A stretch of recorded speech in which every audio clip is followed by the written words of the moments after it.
This is lecture 5 in my series on John, Contemplative Theologian. I want to touch on John 8 in this particular series of reflections and look at the perennial challenges of the Pharisees, the Sanhedrin, and then conclude with truth and its fragments, for truth is mentioned again and again in the latter part of John 8, and the Greek word aletheia is very interesting because at the end of it they're attempting to stone Jesus, and stoning is lithos. Lithos is a Greek word which is at the center of aletheia. And so I want to reflect on what John is doing in the constant use of the word truth, aletheia, and at the end lithos, which is the center, as I mentioned, of the language of truth. And what are the stones within and without that prevent us from seeing, and how are they removed, and how is truth understood in a certain way, and how does Jesus get caught in that?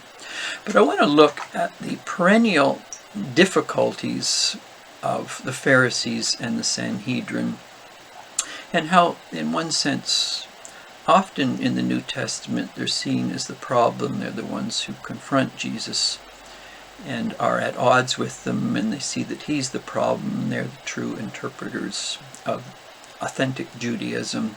And yet the Pharisaical dilemma is a perennial one, and I want to reflect on that perennial one. And often they are seen in a negative light and Jesus in a positive, but the history and the context is more complex than often comes forth in the text itself. So the Pharisees, first of all, as in any heritage in which any tradition can go in a variety of directions, and so the Pharisees saw within their own tradition implosion going on. So who defines what it means to be an authentic Jew in the first century? There were the Essenes in the desert, there were the Zealots, or the old Maccabean Hasmonean tradition, political activists in that sense. And there were the Sadducees, very conservative, and very much working with the Roman Empire. There were the wealthy, there were the affluent Jews. There were the Pharisees, who were trying to, as much as possible, and there were Herodians, as define and protect their tradition as they saw it coming apart inside through various interpretations of what Judaism was. And then, of course, the Roman imperial power very much limiting what the Jews could do and be in terms of an older story. So the Pharisees were caught in a very difficult line, and they were complex. This is probably important to understand. So in John 8, for example, the Jews will come to Jesus. The Pharisees will be checking him out, and they're locking horns with Jesus' interpretation of himself. But there were two branches within the Pharisaical tradition. There was the Shammai tradition, which in many ways was much more stringent and rigorous in defining what they saw as authentic Judaism. And so to differ with them was to differ with what Judaism was. The other branch in Pharisees was the Hillel tradition, much more moderate, ironical, much more prone to say, well, we have this mother lode under our feet, but depending on the gold you dig up and what you make of it, you're going to get different reads of Judaism. So first of all, within the Pharisaical tradition, important to understand, it was not a homogeneous group. And we get hints of that, where, for example, Joseph of Arimathea or Nicodemus have breaks with it, and hints of some of them were silent because of fear of the leadership. And so within this tradition itself of the Pharisees, important to understand this was not a homogeneous heritage, but there were tensions within Pharisees itself, just as there were in the Sanhedrin. So in Jesus, when you read in, say, John 8, in fact, previous chapters, the Pharisees came to interrogate. They had questions about him, his interpretation of himself, interpretation of the Sabbath, his interpretation of Moses, his interpretation of Abraham. And they differed with them. It's made to appear as if the Pharisees as a collective came to talk to him about this.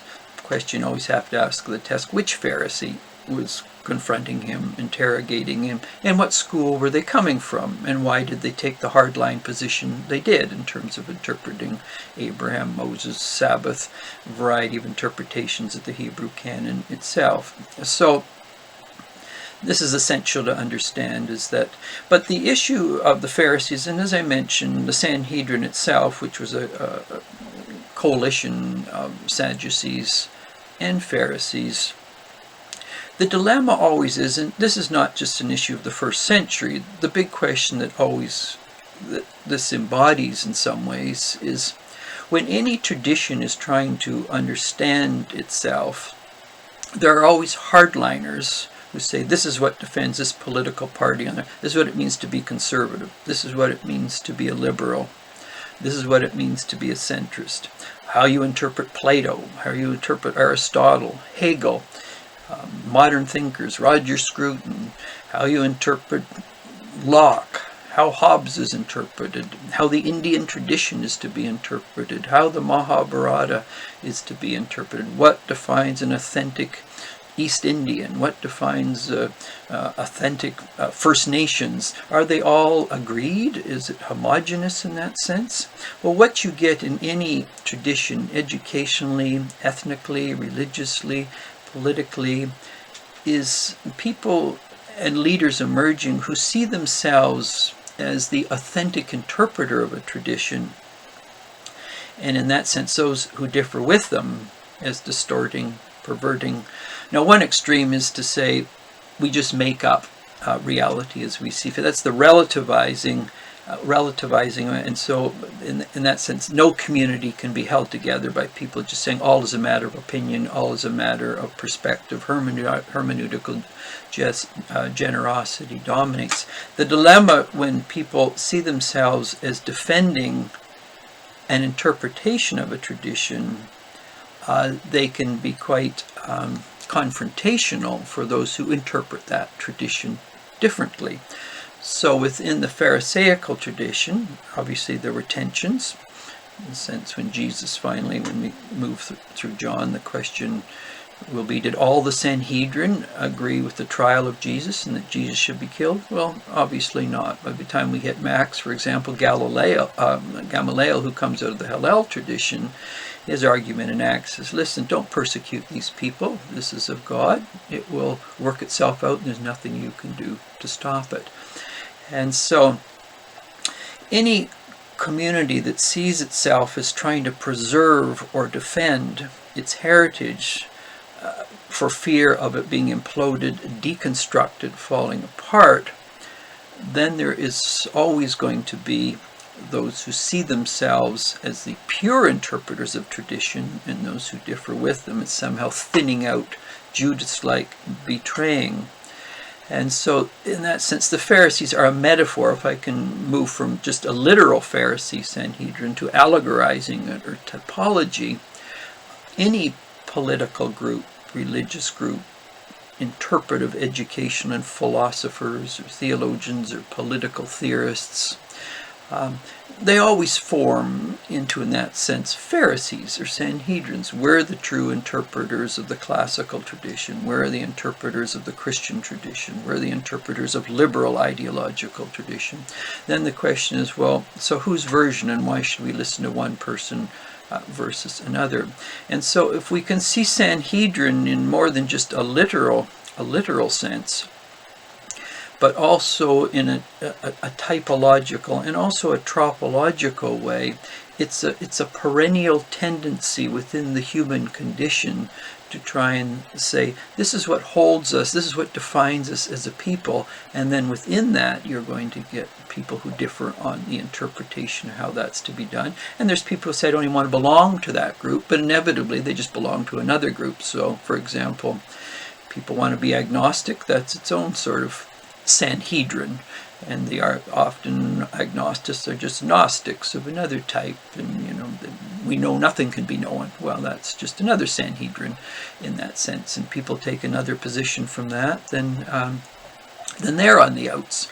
And so Sanhedrins and Pharisees, when moved beyond purely the biblical text, embody a way of trying to understand what holds together any community over the long haul, and how flexible is that criteria, and what is the difference between the essence or the esse of a tradition And those secondary and tertiary issues were just historical accretions. And that's really the difference between a tradition and a big T, traditions in small t, and then traditionalism, in which a person is just uncritical of their small t tradition.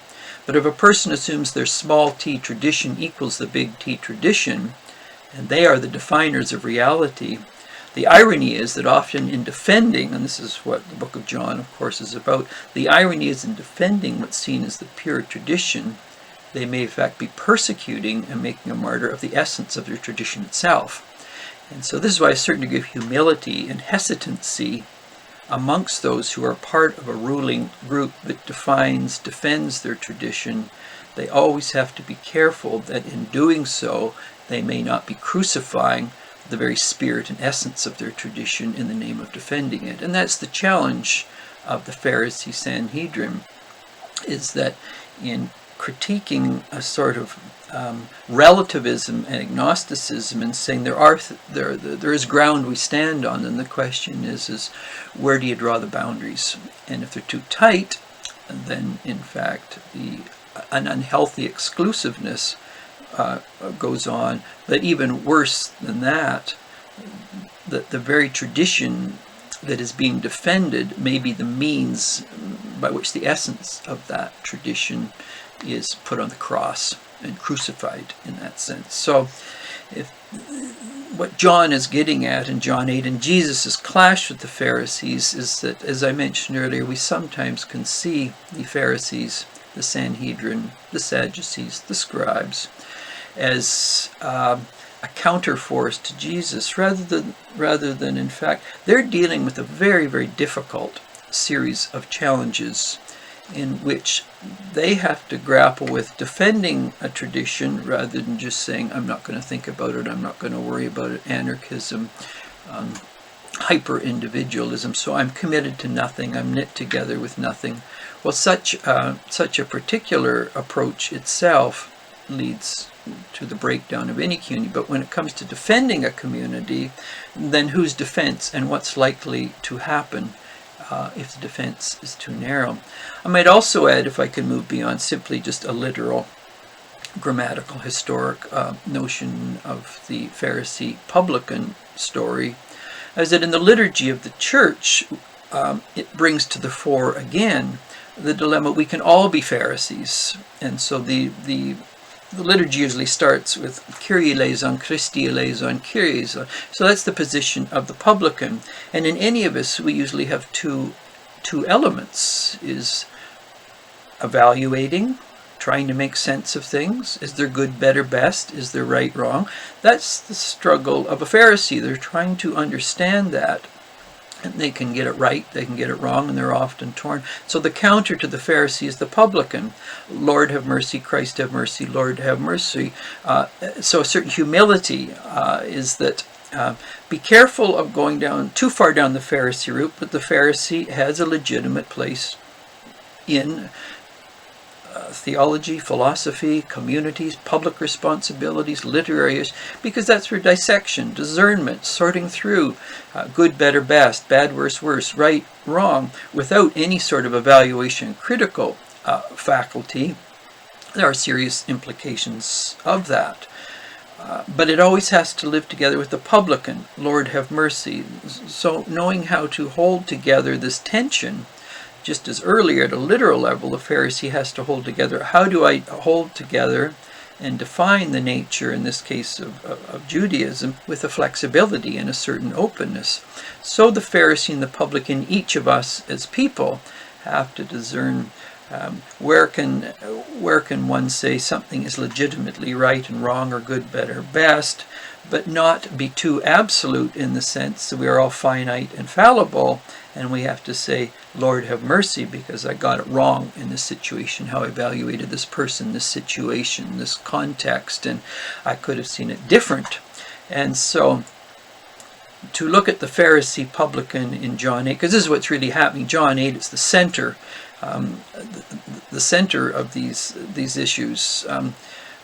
I mentioned earlier Raymond Brown was considered one of the great Roman Catholic scholars in John. And John 8 is a very interesting chapter here, because Raymond Brown often makes a distinction between a book of signs, which is Jesus' public ministry, in which miracles are done, people are drawn to him because of his signs. And then when he talks about the book of glory, which is private teachings of Jesus into his disciples, which we'll get to in John 14:17. But John 8 is neither a book of signs nor private teachings. It's in fact Jesus engaging the Pharisees, the scribes, about their interpretation of the Jewish tradition, Abraham, Moses, and the things Jesus saying which seem to be totally outrageous to the Jewish leaders, or those who are coming to investigate his claims about who he is, his interpretation of the Hebrew canon. So John 8 falls somewhere between, because it's a public discourse. It's not just privately, as say John 14-70, but it's not a particular encounter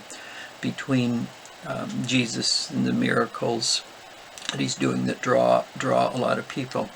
What's important to ask as we look at John, why did John put together the story the way he did? For at the end of John he says many other things were done by Jesus, but why are these particular aspects of Jesus' life as reflected upon by John included in the way that they are? Why is the book put together when it could have been put together many other ways? John 8 is very much about the question of who speaks for God, who interprets God, and given the dominance of the leadership in Judaism of the Pharisees, the Sadducees, scribes, they thought their interpretation of the tradition, of the history, was the authentic way. Jesus comes along and challenges it, and here you get one of those perennial clashes, which, as I mentioned earlier, is not necessarily restricted to John or the first century. You find it's like a perennial play, a Shakespeare play, an Aeschylean play, a Sophoclean play, a Goethe play in that sense. There are certain great themes that pass through history again and again, and certain actors come on stage, they play the part, they die, but the script remains the same. The play will ever the great themes. And so the issue of how Pharisee and publican is to be understood, Sanhedrin, the perennial themes here go on and on. Different actors play the parts. And so Jesus, in this sense, in John 8, the big question that underlies it is who Jesus sees himself as, and how the claims he is making collide with those who see themselves as defending authentic Judaism, both clashes within in interpreting that, and then threats from without. One of the things to note at the end of John 8, which is a very interesting one, is the big issue is what is truth. And Jesus again claims to be speaking the truth in terms of what eternal truth is and how it's to be understood and made sense of in time and history. The word truth, or truth in Greek, aletheia, it brings together three Greek understandings of reality. One is lithos, which is the word for stone or rock.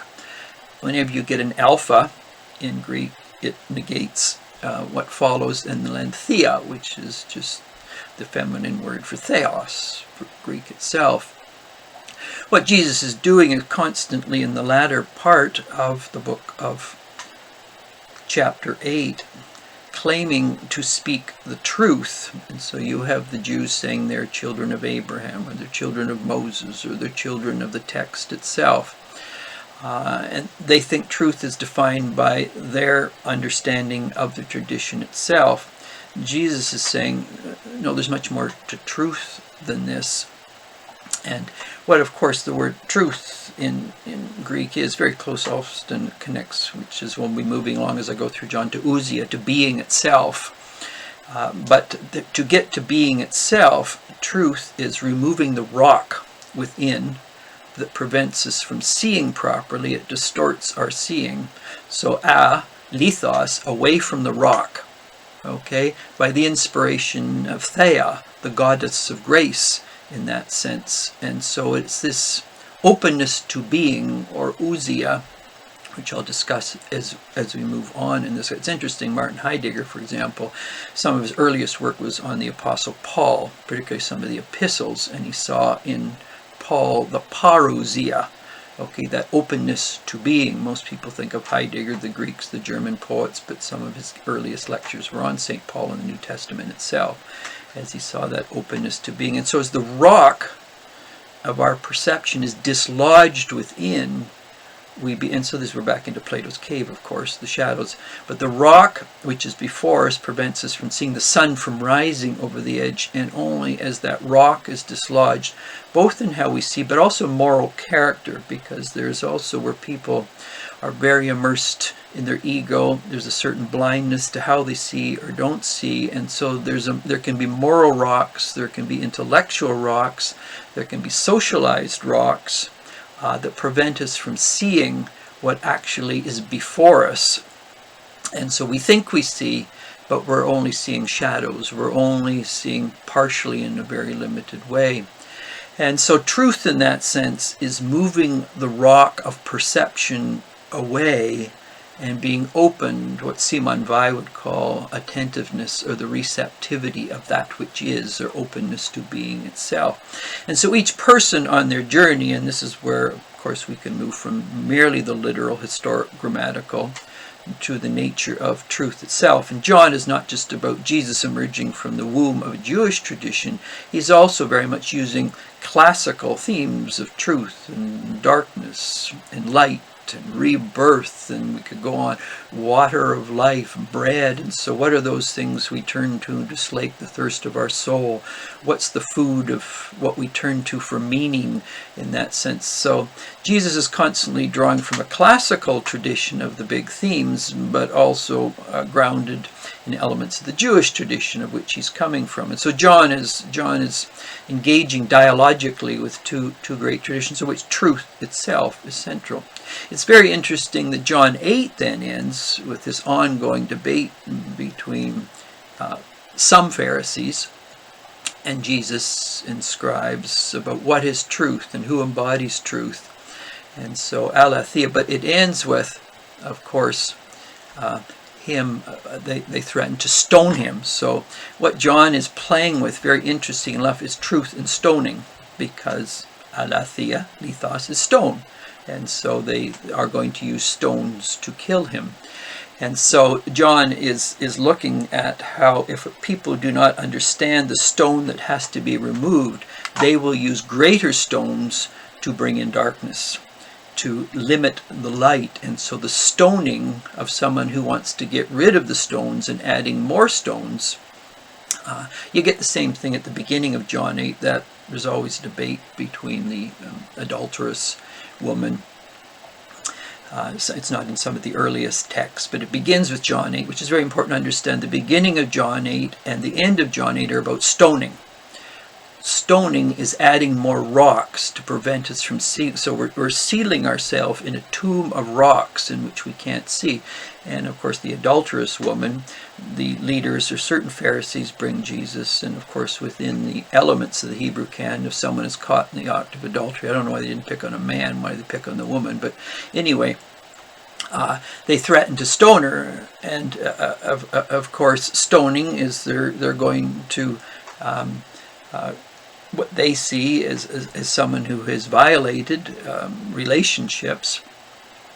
They're going to entomb her and stone her. And what Jesus essentially says to them out of truth, remove those stones of your own perception, because which of you has not sinned or missed the mark, either in thought, word, or deed?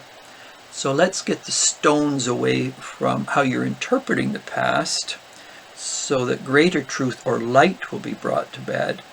And if those of you who are willing to remove the stones in how you see and how you interpret the text, then will you see situation differently? And of course, eventually they all walk away from stoning her, just as they were going to stone Jesus at the end. And then he says to her, I do not condemn you, but don't go and create more stones around you in terms of your lifestyle. Go and sin no more. Sin just meaning hamartia, to miss the mark. of meaning and add more stones. So it's very important. What John is doing in chapter 8 is very much about playing with lithos, aletheia, how we come to see more clearly, how we blind ourselves through creating, as it were, rocks all around ourselves and calling our own little tomb of reality, which prevents the light. And then we think in creating this little tomb of ideas that we surround ourselves with, like a little library of books, that somehow we see more clearly, when in fact we've just built a tomb of rocks of misperception.